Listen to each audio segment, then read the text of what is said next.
you like trying to limit the box for them, and it's like, no, you're just making the box tighter. And now they don't even know who they are anymore.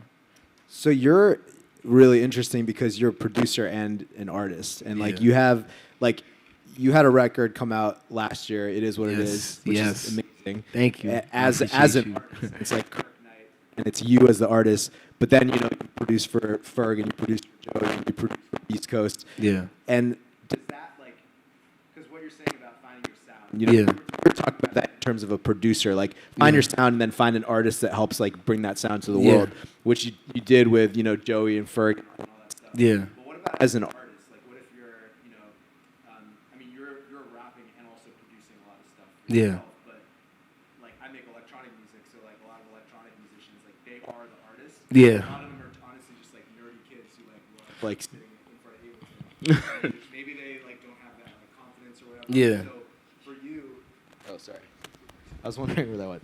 For you, does it ever get confusing in your head to juggle like this is like when you make a beat, are you immediately like this is a Kirk Knight song? Oh yeah, no, it gets confusing. I still have troubles for that till this day from that because it's hard. That's the hardest. That's my challenge. That's my demon that I have to battle every day because at the end of the day, I feel like I'm so creative that I could procrastinate because it's like it's so many ideas that I'm jumping towards that I'm not finishing any idea for real. You get what I'm saying? Yeah. So in that aspect, I kind of just try to figure out what kind of level I'm at in my artistry. Like before, like when I was trying to go rap on Hot 97, I was like, I put that in like the premature stages. Like I'm doing shit, but like I'm gonna just keep working at it. Then it was a stage when I was like, I'm getting more comfortable with it, and then people started finding out like who I was and in terms of like my sound. And that's when the battle became hard because then it's like people want beats, but then it's like I'm focused on the album right now. Then it's like Plain Jane just drops, and then it's just like I want to make music, but then everybody's like, "Hey, I want a beat," and The way I battle that is literally compartmentalizing your time and using it very, very wisely. Like I don't play with my time.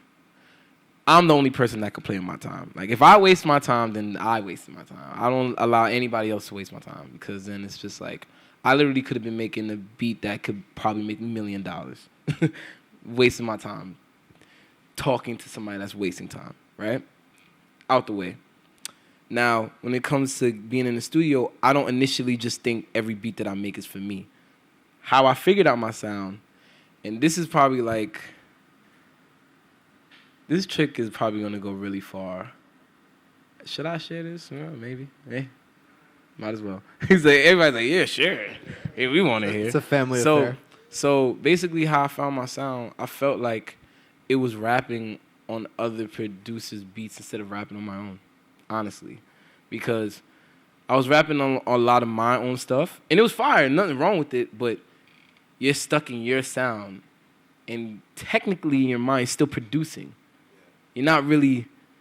Now, artists, if you look at an artist has to go find beats. He has to go this, that, the third. He can't make it for himself. So I literally was like, maybe, why don't I think I'm like an artist that like can't make beats for himself?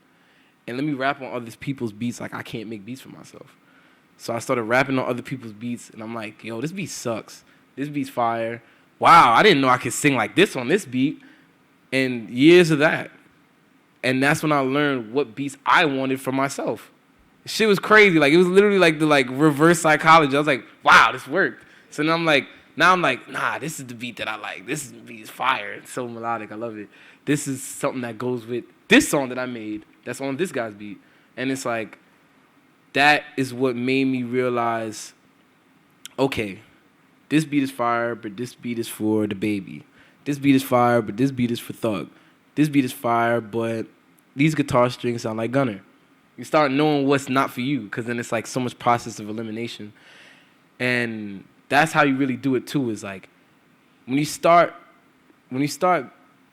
being like, okay, I can do everything, but I'm really good at. Once you start saying shit like that, Then you start narrowing down so much of like things that you can do, but is it gonna get you far? And then you're like, oh shit, word, all right, cool. So then I don't want to do that. I don't want to do that. This feels really comfortable. I want to see how this goes. Let's drop that. Test the waters, fans. Oh my God, I love it. Okay, let's do more of that. Let's see if I want to do this. Let's see. Yo, I don't know, Kirk. You getting mainstream more? All right, so we not doing that. All right, so let's do this. Oh, nah, my son had the bar. Okay, so they want more of this. Literally years of doing that. It took me years of doing that. Like years of people saying I'm not nice. Years of people saying that I'm going to fail. Years of people telling me that I should just be a producer. Literally, years. It's so many people I looked up to that told me just be a producer. And, like, I was thinking, like, oh, you know what? Maybe I should just be a producer. But instead of listening to them, I listened to myself. And now I'm even happier than ever. Because sometimes, too, think about it like this.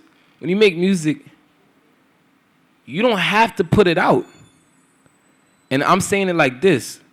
Don't feel just because you think it's semi-hot or it's because it's just music, you got to put it out. No. Be hard on yourself. Like, yo, is this something that is going to represent me in the future?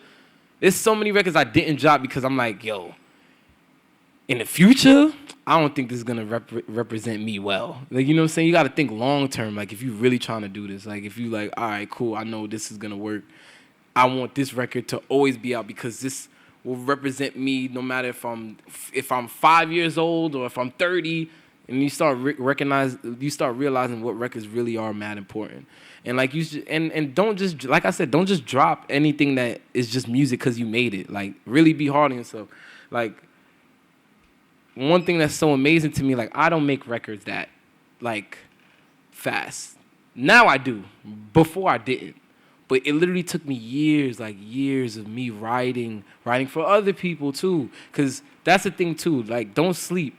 As a producer, you can write for other people. Just because you don't rap or necessarily make music doesn't mean that you can't give them a catchy melody that's going to make you some more bucks in your pocket as well, too. Because it definitely happens. Like, you could give somebody the melody and just be like, this was the cadence. And then you helped with songwriting the song.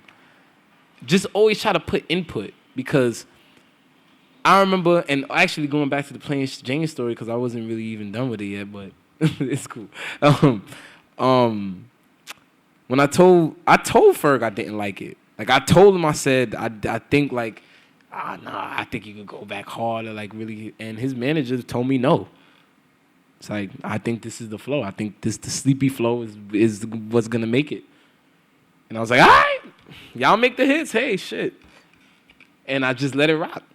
And then, you feel me? Here we are. Crazy. I just had to say that real quick.